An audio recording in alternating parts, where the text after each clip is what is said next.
So in today's video, I'm going to cover how to create a brand for your dropshipping store. Now, I'm not just talking about pretty colors, logos, beautiful website. That is very surface level of what a brand actually is. A while back, there was a brand that was dropshipping. Well, they might have not been dropshipping, but they were extremely direct response. Their websites looked really almost scammy, and everyone was like, this can never be a brand. Because of, they didn't have a pretty website and they didn't do all of the really kind of Gen Z design stuff. Fast forward, and this is now a multi-$100 million brand that is talked about by Joe Rogan and some of the major health people, because the product was so good, because what the brand strategy was so good. And this is Athletic Greens. Now, every kind of dropshipping business has the potential to be a brand in itself. Dropshipping is a delivery mechanism.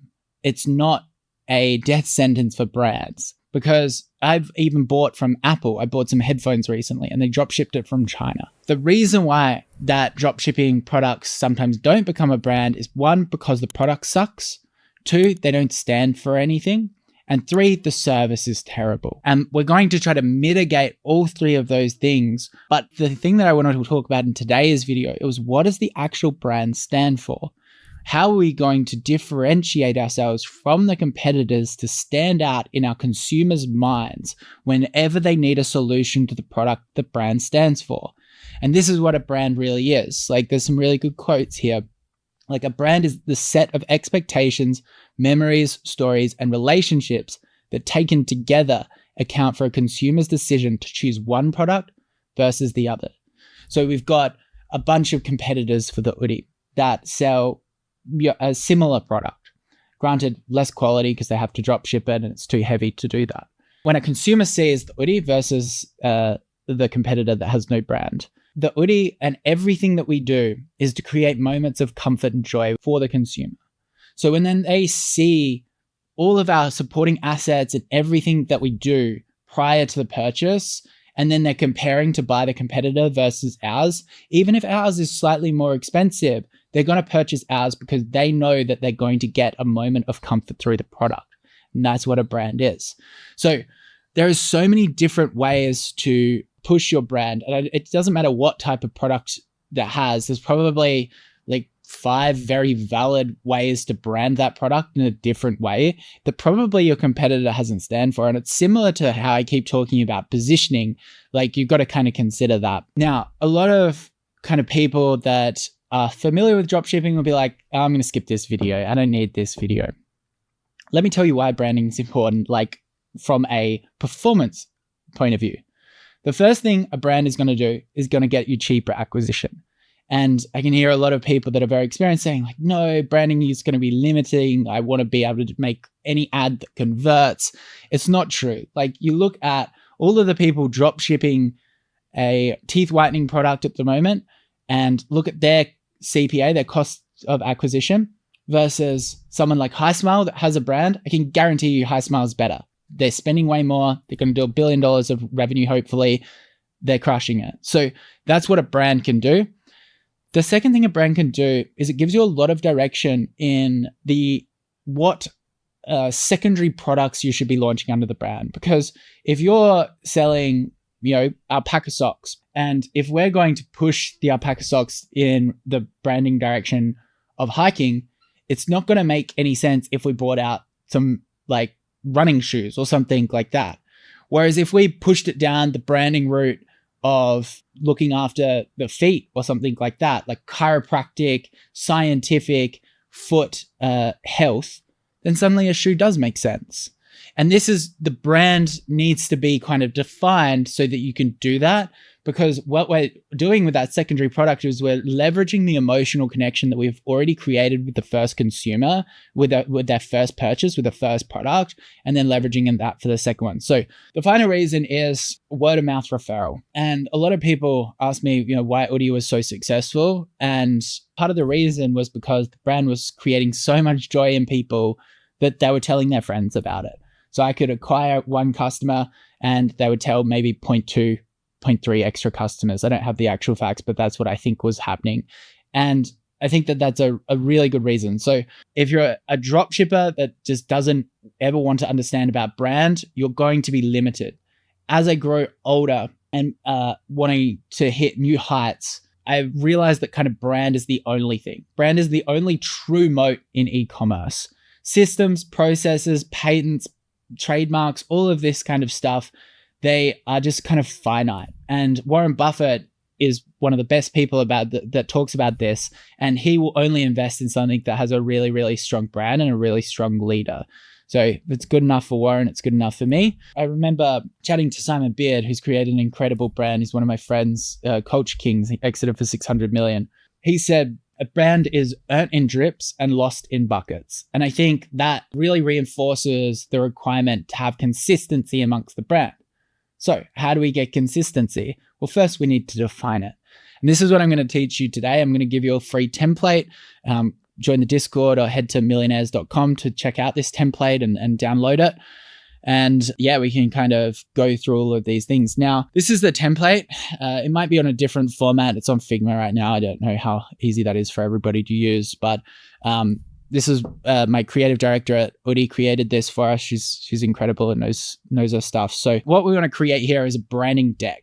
Now, this branding deck will help us define everything. But if you ever hired an email agency, or if you ever needed to build a website or something like that, and you hired someone to do it, you would send them this branding deck because it really defines a lot of the things that you stand for. You can even show it to potential employees, all of that kind of stuff. So it's a really, really important resource to have.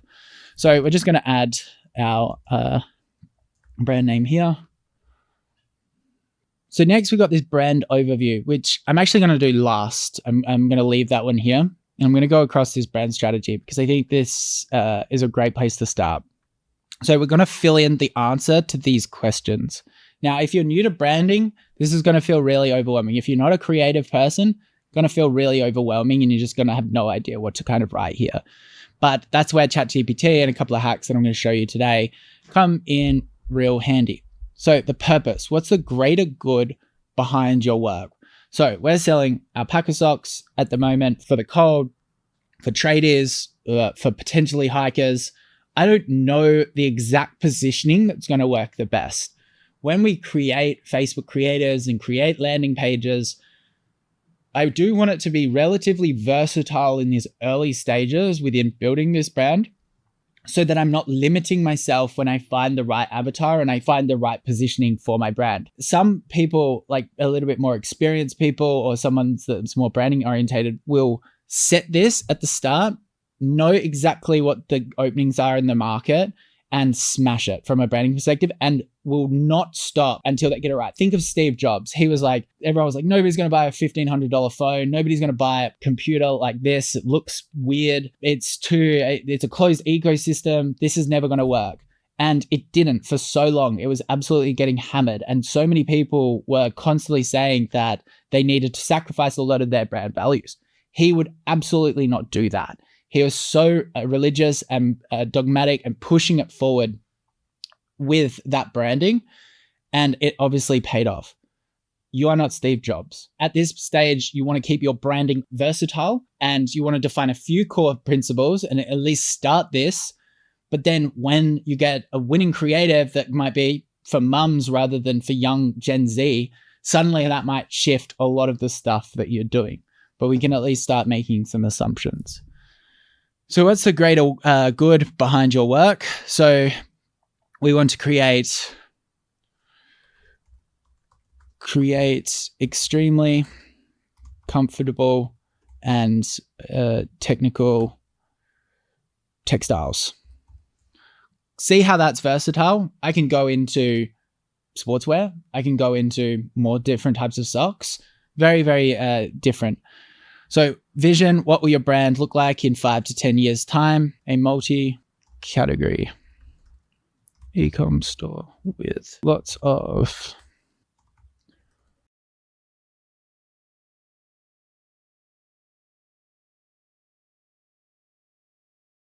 cool. Just shrink this one down. So I've got a multi-category e-com store with lots of different technical apparel endorsed by experts. Let's say you don't understand what purpose and vision actually is. So we want to come to ChatGPT and let's say we're selling something else. Let me give you something. The sauna t-shirts that I was going to sell. Let's go, what are some branding? And we can just go purpose, brand. What are some brand examples for purpose and vision that's of major brands that could be applicable to my brand that is selling sauna shirts? Actually, let me just do our pack stocks. I don't know why I'm going back to those. So a bunch of examples are going to pop up. So we've got Patagonia. We're in the business to save our home planet. Vision, to be a responsible company that supports environmental and sustainability, and applicability, which is emphasize the eco-friendly aspect. So it's actually giving me an example that I could use, but see how easy that was to kind of get a bit of a brand value for that exact product. So it's talking about the sustainability practices of alpaca fibers. Like, that's going to be a completely different brand to what I'm talking about from a technical apparel element. But at the same time, it's still going to be really, really cool. Like, you can change all of the ads. Like, it would definitely work as well. But let me just give you another one. Ben & Jerry's purpose: to make the best possible ice cream in the nicest possible way, to create high quality products while promoting social. So this is all about product quality as well, which is a good value. One thing that you'll notice, even on this branding template, is just using existing brands is really, really helpful to actually push you forward. Now, there are some already brands on this template that can help you understand. So we've got in here, we've got provide structure. Actually, probably just look at these colors. We've got innovation, safety, knowledge, freedom, liberation, power, mastery, intimacy, pleasure, belonging, service, control. They are just great keywords that could summarize so many brands. Like, we've got like innocent, safety, Dove. Makes sense. Maybe you're in the beauty space and that's kind of where you want to go. Maybe you want to go power, magician in the beauty space, and that's going to be like Truly Beauty. Like, that's probably more where they line up. There obviously are like explorer, freedom. That's the typical way that someone would brand a product that I'm doing. But maybe what I'm trying to do is I'm looking at creator, innovation, and I want to be more like Apple through this textile product, because this is probably where my competitors already are. This is where my competitors are thinking, probably explorer, maybe like outlaw and liberation is where they're kind of sitting. So if you have, we can go back to our competitor sheet that we've done and we've analyzed, or we can even just look at some brands that we really, really like and try to apply their framework to ours, because chances are there's going to be a customer set that kind of appreciate it. So check out this as well. But yeah, realistically, we can kind of go through here. Rather than go through step by step, I'm going to just kind of go through the rest of the sheet and talk about it. So we've got values. What are some beliefs that you stand for, which is like innovation, high quality products, science, that kind of stuff. Audience, what's your ideal customer look like? It's just like anyone that really wants to enhance their performance. Yeah, so I'm going to keep it open to hikers and people that, maybe training as well. So I'm going to keep that really open. Market, why should your audience choose you over your competitors? Because we're going to have higher quality products, but we're also going to be more committed to the actual science behind the product as well. Goals, what are your goals of your brand? So that you can probably leave that initially. I would say mine could be like to invent a new sock or something like that. Personality, if it was your brand was a person, who would it be? And again, I'd probably use ChatGPT for that. Right now, I could say Steve Jobs. Voice, if your brand was human, how would it speak to the audience? Like a scientist. Visual identity, how does your brand visually make its customers feel? Which is probably more a little bit like Apple. So when we come to Apple, now, one thing that is really, really good to do is add visual references from brands that you love. And to do that, we either use Pinterest or we use just going to the website. So you look at some of this imagery here, and we can put this imagery on the branding template itself. There should be a place for example imagery. So this is the visual mood board. So we can start chucking pictures here because we're going to have our logo, brand marks, and this is just going to be a really great place to screenshot and send to these developers that I was kind of talking about. When we come into these product pages, they're wild. They're really cool.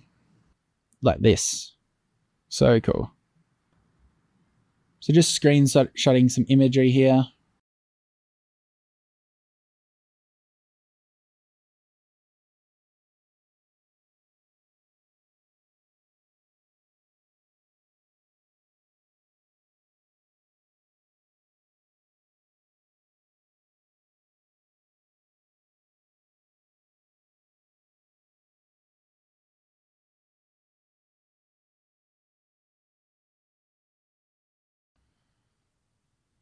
Close-up images. Then we can come to Pinterest, as I said. Go high-tech branding. And it'll give you some really good examples. The other one is actually Behance is really cool for this. Come into Behance. And we can go search. High-tech branding. Let's do branding deck. And you can come into some of these. Oh, that sucks. That's a website. Sort by most appreciated. And we can come into some of these. We can just see some of the branding decks. Like this is even for like logo options.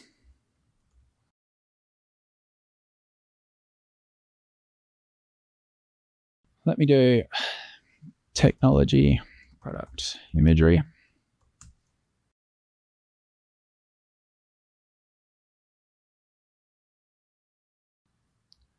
And see, Behance has some really good examples.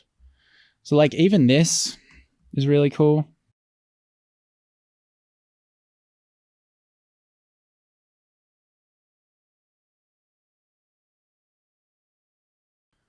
Cool. And you can see how the brand's starting to take shape visually. I'm a very visual person rather than, I don't really like just reading about brands. I like to see them. So let's come back to Pinterest and I'll show you a few more.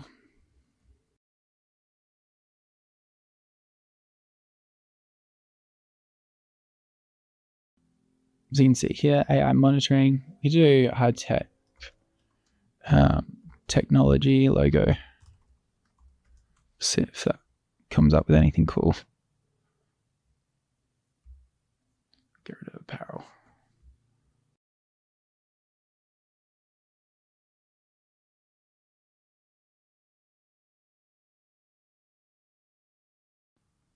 So we kind of want a mixture of like things that can go on the website, product imagery.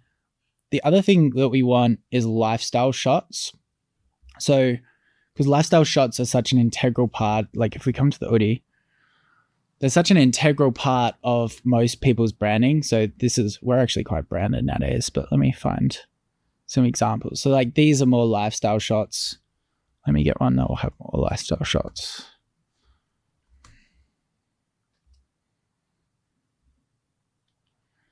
That's a bit more of a lifestyle shot. There we go.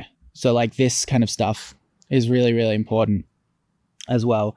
Now, I would screenshot and put this on there because it looks great, but it's not really the vibe that I'm looking for. That's more so streetwear. It's a little bit cooler.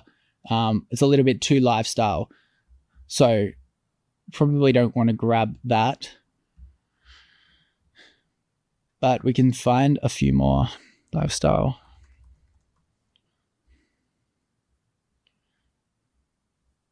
Might be able to find some examples here.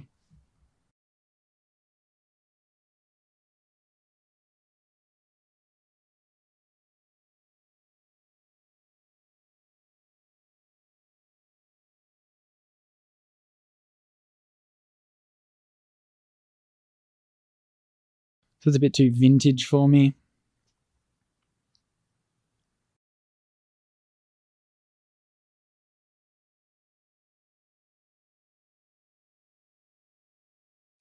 Cool. I think that looks pretty good. Lululemon might be actually a really good comparative brand. Let's take a look at Lululemon. Lululemon's actually not too big in Australia. We're not really huge, and I don't really know what the brand stands for.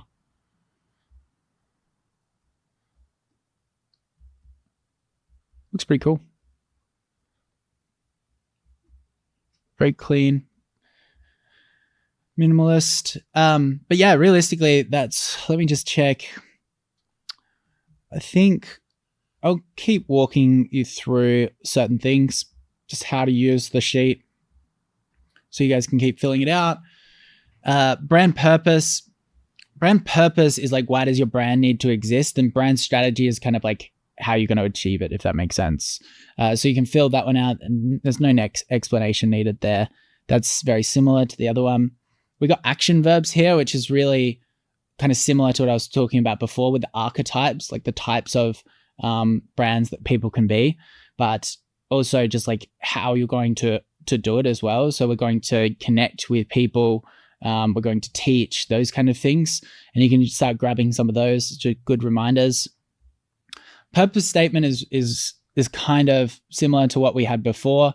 It can feel a bit like it's repeating itself, but they're all, a branding expert will hear me say that and they're going to absolutely slaughter me. But at the same time, I'm definitely not a branding expert.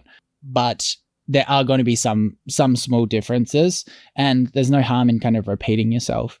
So brand vision is really cool. So you can write, now I'm going to launch an alpaca sock, 5 years. Obviously, I'm not going to launch this brand for 5 years. I've got plenty of other things to do, and I just want to teach you guys. But yeah, you could do 5 years, launch your own sneaker, work with Huberman, I don't know, work with a celebrity, and that will give you a little bit of vision. Now, brand values. So you're putting negative. I actually really like this one. So this is very similar to what we were doing before with like finding the consumer, using Reddit, how do they actually feel, those kind of things. But writing in these negative and positive experiences, like my feet were freezing on a hike, I thought I was going to get frostbite. Or positive, I didn't get any blisters when I was doing a hike. That's a really good one. And then negative feeling is a fear to get a blister. Positive might be, I was very confident before I went on to my walk. That kind of stuff.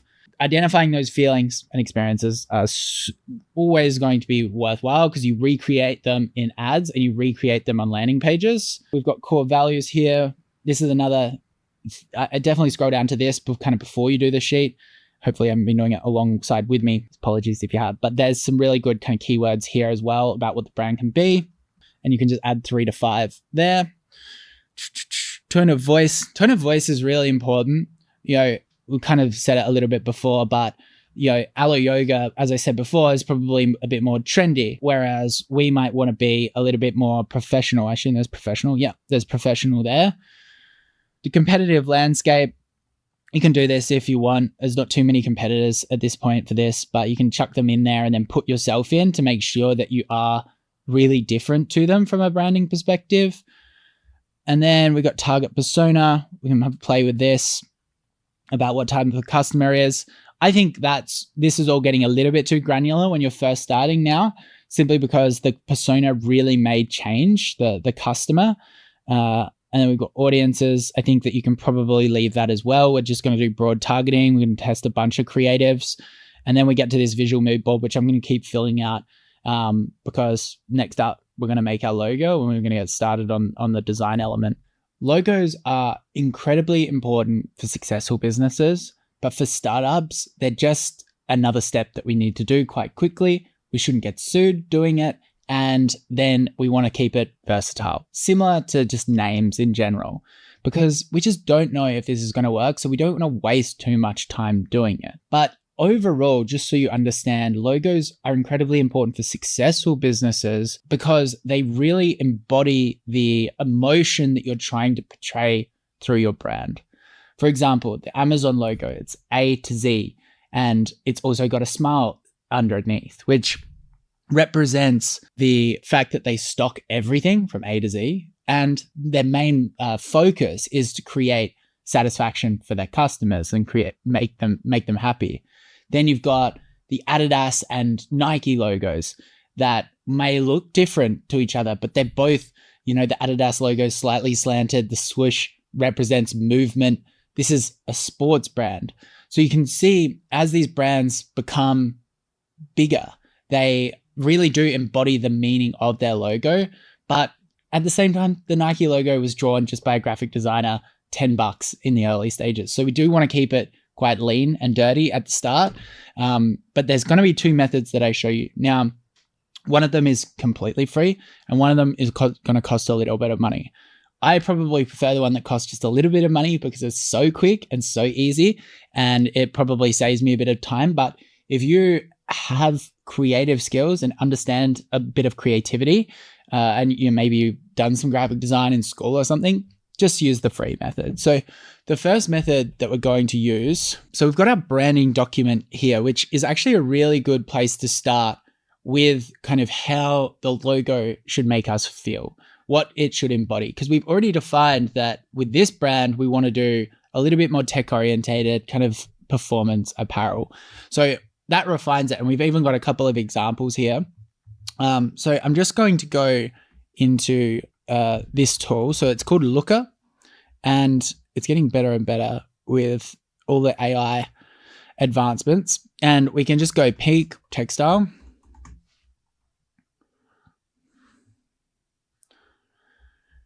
And we can go apparel, we'll go fitness apparel.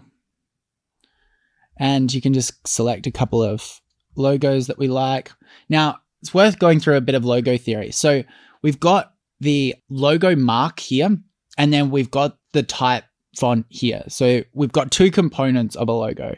Now, this logo mark is sometimes way too complicated. We want to keep it minimal. We want to keep it versatile here. Otherwise, we're going to get into the logo needs to be so versatile across the header bar of the website, the emails, any other marketing that we're kind of doing on the packaging, this kind of stuff. So the less complicated it is, the better, in my opinion. And I actually don't mind when they're actually it's just kind of two fonts, especially because my brand name is actually 2 words. This could be a really good design. So if you've got 1 word, you should probably be looking at something like this and making sure that there's a type font, but a logo mark, sorry. But if you've kind of if you've got 2 words, this can be a really nice design. And 3 words, we probably don't want a brand name. It's too long. So we can just go into a couple of minimal things like this that we like, that just kind of catch our eye, and click next. Now, I'm going to talk about colors in a little bit for our branding, but for now we can just do grayscale. We can do you can look at the actual definitions of the colors. Cool. And we don't have a slogan here. It's probably not necessary.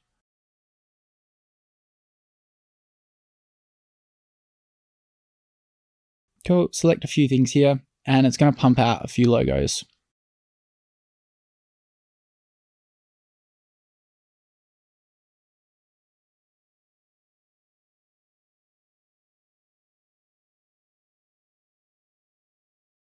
And just keep scrolling down until you see something that you like.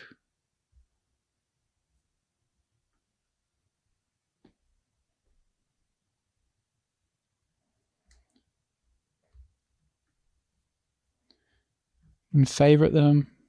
We're really trying to look at them in 2 different components. So again, the actual icon itself and the text. If we like the text for something, we can probably just move forward with that, and we can change the icon at a later date.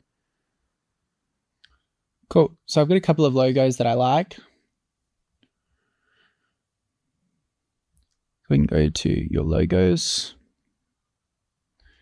and have a play around with these, see what they kind of look like.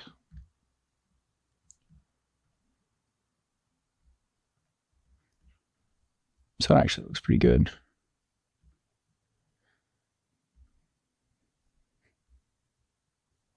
We can change this symbol.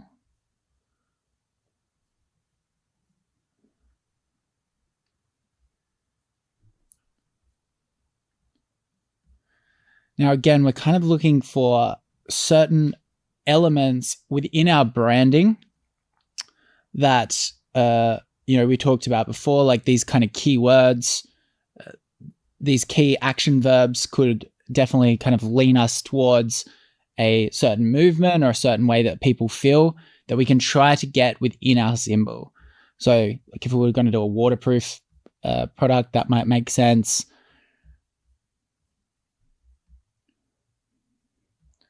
The fact that there's hollow fibers within the alpaca, you can kind of see that, and it's represented within the triangle. Just kind of looking for that a bit more abstract meaning, the way that the textiles actually interlink together. Now, I'm relatively happy with that. Now I can click download and I can preview the brand kit as well, which is kind of similar to what we were making back here. Now in the brand kit, we can check out a couple of things that we might want to use and just see how it kind of goes across all of these mediums. So for example, whereas newsletters, we can go into this and we can see kind of how the font that they're kind of pairing is going to work on our emails, just to give us some good idea. Is this kind of what we're after? And, when we look at, I'll just screenshot this. Maybe go these two. And bring it back here. And put it here. We can kind of see that the logo itself plays quite well into this feeling. Now, all we need to do is we can actually just purchase that now.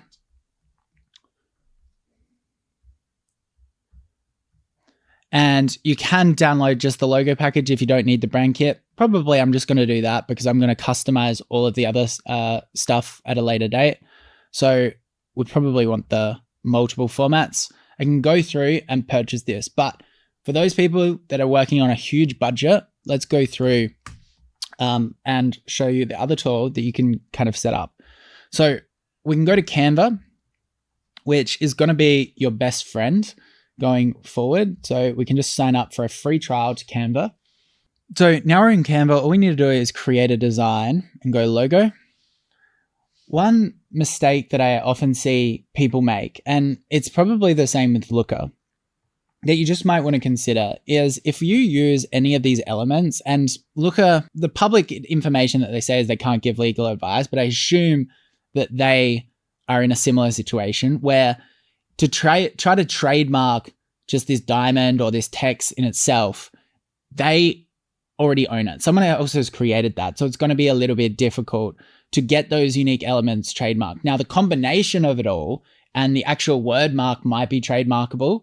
But if we were to use this mountain, for example, this might, it might be a little bit difficult. Like a drop shipper might be able to use that mountain in their design. They can't say Peak Textile as well if that got trademarked, but it's not a huge amount of protection. Now, if we were to use something like shapes, for example, we can come into here. I don't know, this is going to look terrible, but like, let's say we create a unique pattern like this, for example, and we're combining certain shapes and we make it a little bit more complex with like a P and a T or something like that. Then suddenly that might become unique to you and trademarkable. And this is where using shapes versus elements can often be a much more protectable and safe way to go about things. Now, I'm not a graphic designer, so if I tried to create something like this, it's obviously terrible. So when I use Canva rather than Looker, I am more so, I really rely on these designs. So we can just go write in some styles. So we can look at something like this. When I'm looking at these templates, I'm identifying how little I have to change them so that I don't break them. Because if I go into something like, let's say this, first of all, this is a much more creative, a bit more along the lines of Disney's logo. So I know that I now need to change that text. As soon as I do that, that is like the most visible part, the most encompassing part of that logo. So it's more likely I'm going to break it as a non-creative person. So you're much better looking at the length of your logo and trying to find something that kind of matches it. So we've got 2 words. We've got one short word, one a little bit longer word, and we don't have a slogan. So that's kind of the requirement that we're looking for as we look through these logos. We'll go simple. So again, this is a little bit, it's 3 words, but we can just have a play around with the font.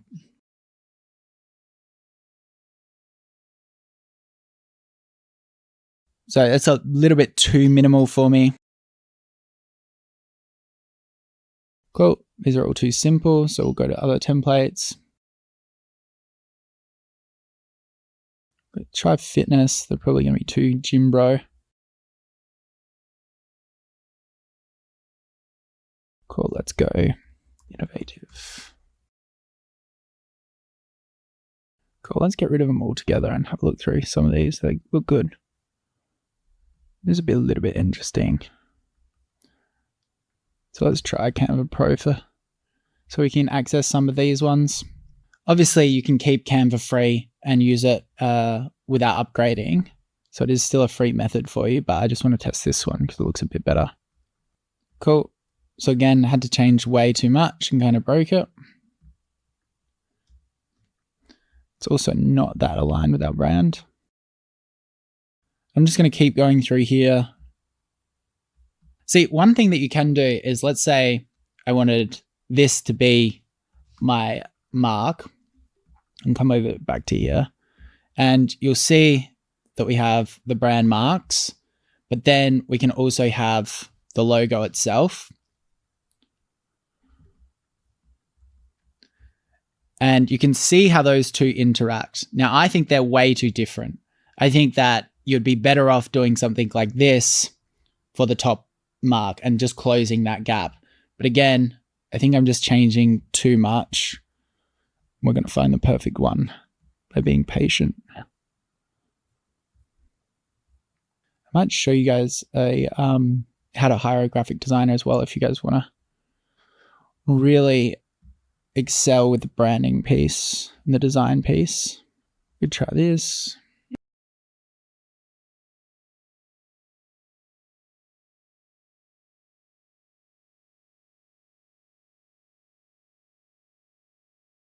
Doesn't actually look half bad. Cool. I think we can, I'll find one more just as an option, and then I'll show you the next steps.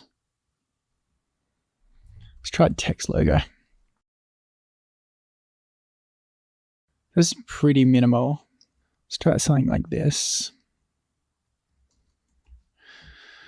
So I actually don't mind this combination.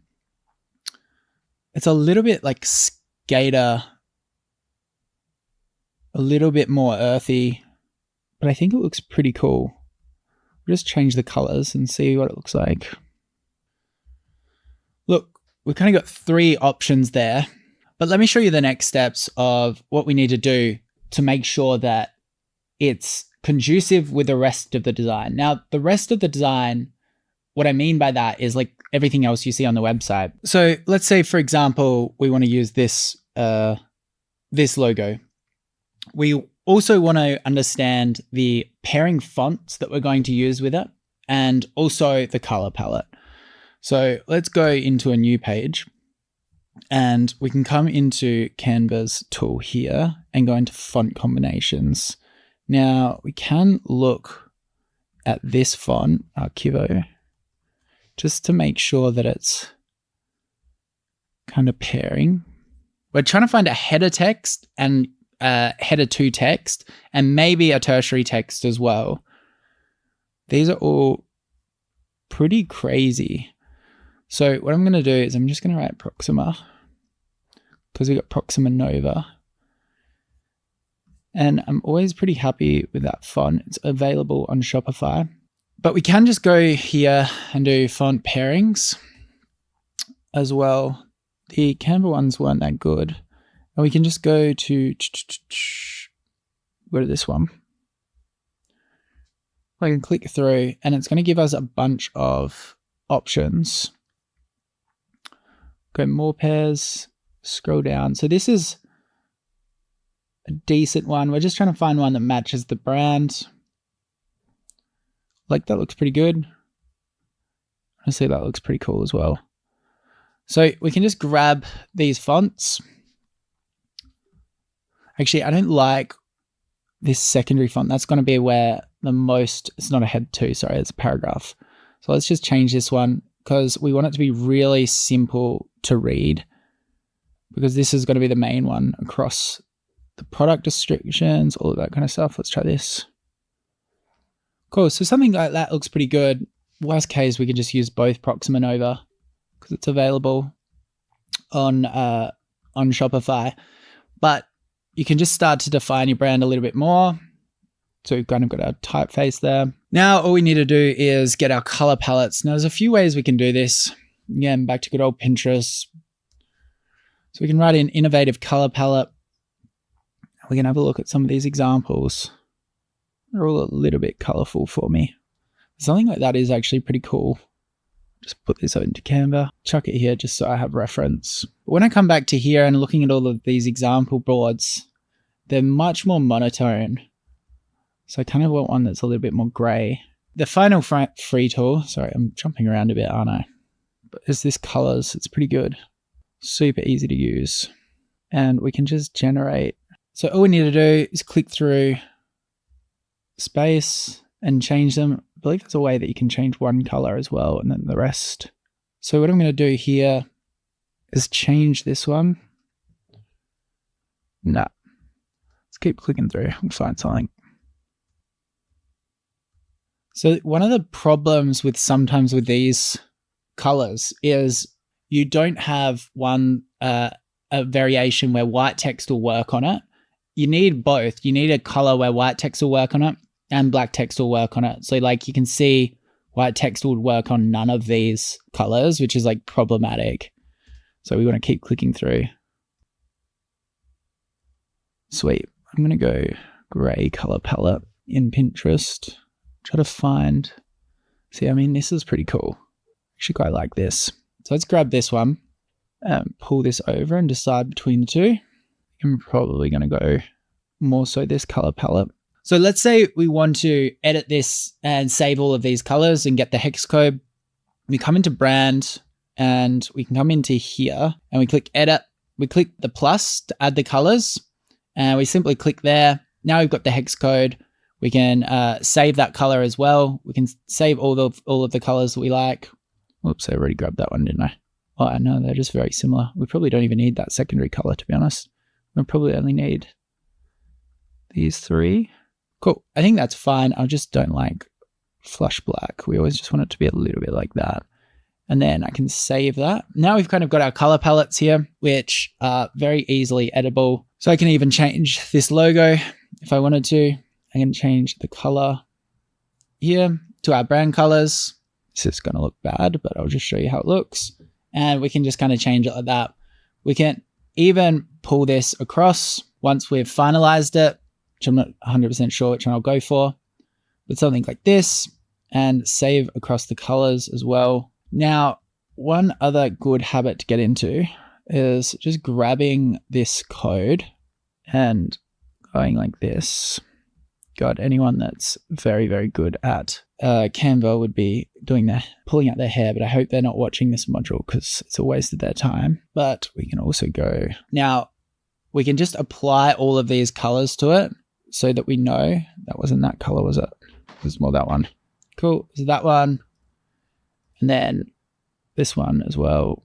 We're just grabbing the actual hex code. So if we need it at a later date, and this one as well.